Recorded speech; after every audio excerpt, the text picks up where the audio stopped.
चलावत हे दाई बैगावो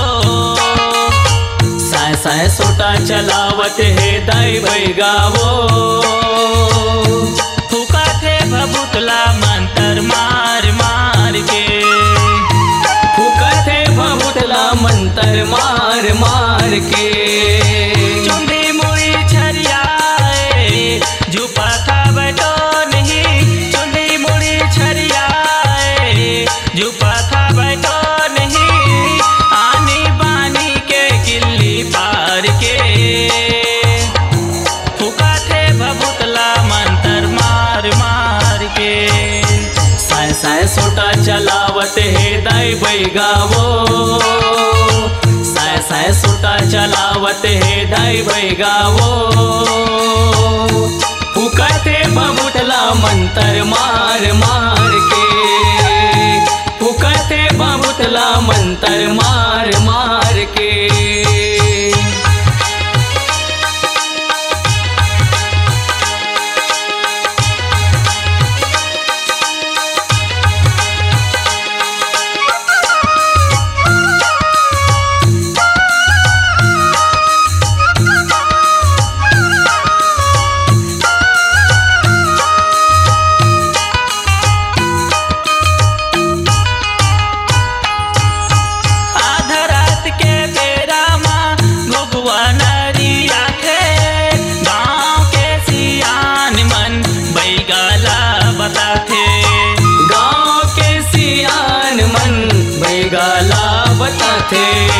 जाने कोने तो नहीं के बीर कलकला थे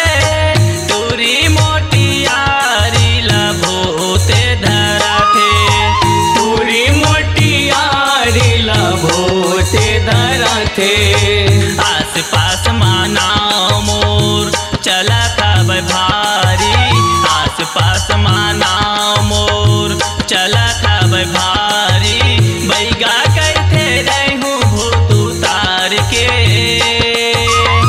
फुका थे भभुतला मंतर मार मार के साय साय सोटा चलावत हे दाई बैगावो साय साय सोटा चलावत हे दाई बैगावो फुकत हे भभुतला मंतर मार मार के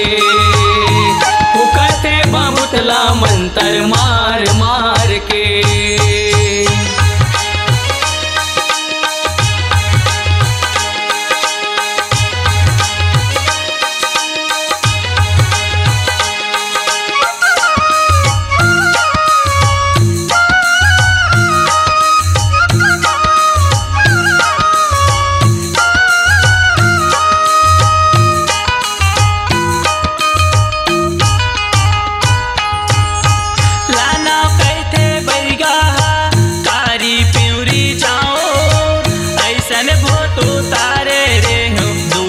जगह पाओ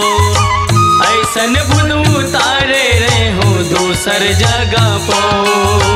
जाना था मैं हाँ सब तो नहीं के ठौर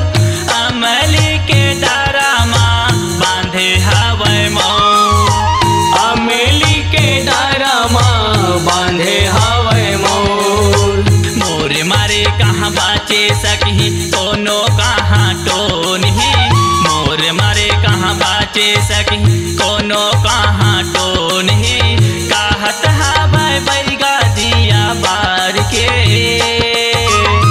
फुका थे भभुतला मंतर मार मार के साय साय सोटा चलावत हे दाई बैगावो साय साय सोटा चलावत हे दाई बैगावो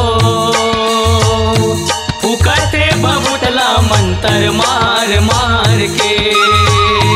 फुकत हे भभुतला मंतर मार मार के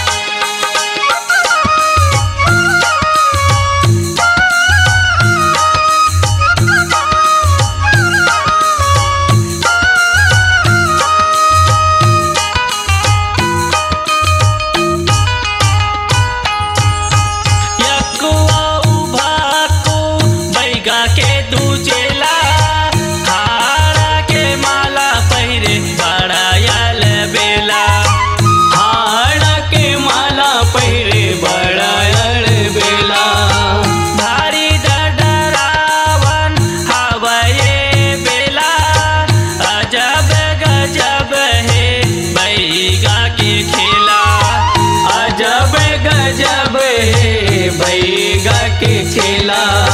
दास मनोहर उमेश घलो देखाय, दास मनोहर उमेश घलो देखाय, दूरी हले बैगाला निहार के, फुकाथे भभुतला मंतर मार मार के।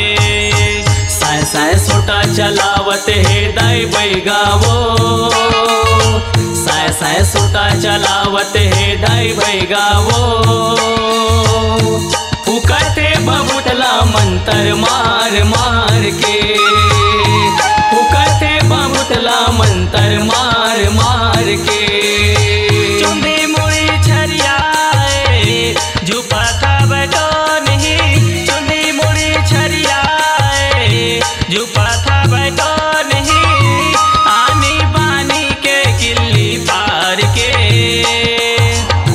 फुका थे भभुतला मंतर मार मार के। साय साय सोटा चलावत है दाई बैगावो, साय साय सोटा चलावत है दाई बैगावो, फुकते बबुटला मंतर मार मार के, फुकते बबुटला मंतर मार मार के, फुकते बबुटला मंतर मार मार के, फुकते बबुटला मंतर मार मार के। अपनी आवाज को दीजिए एक नया मुकाम। डिजिटल रिकॉर्डिंग की दुनिया का जाना पहचाना नाम स्वरांजलि, जहां गूंजती हैं ध्वनियां अपनी माटी की सौंधी सुगंध के साथ। छत्तीसगढ़ी संगीत के विविध रंग जो पहुंचाते हैं पूरे प्रदेश में डिजिटल रिकॉर्डिंग के संग। स्वरांजलि स्टूडियो, नेमीचंद गली नंबर 2, गंजपारा, रायपुर।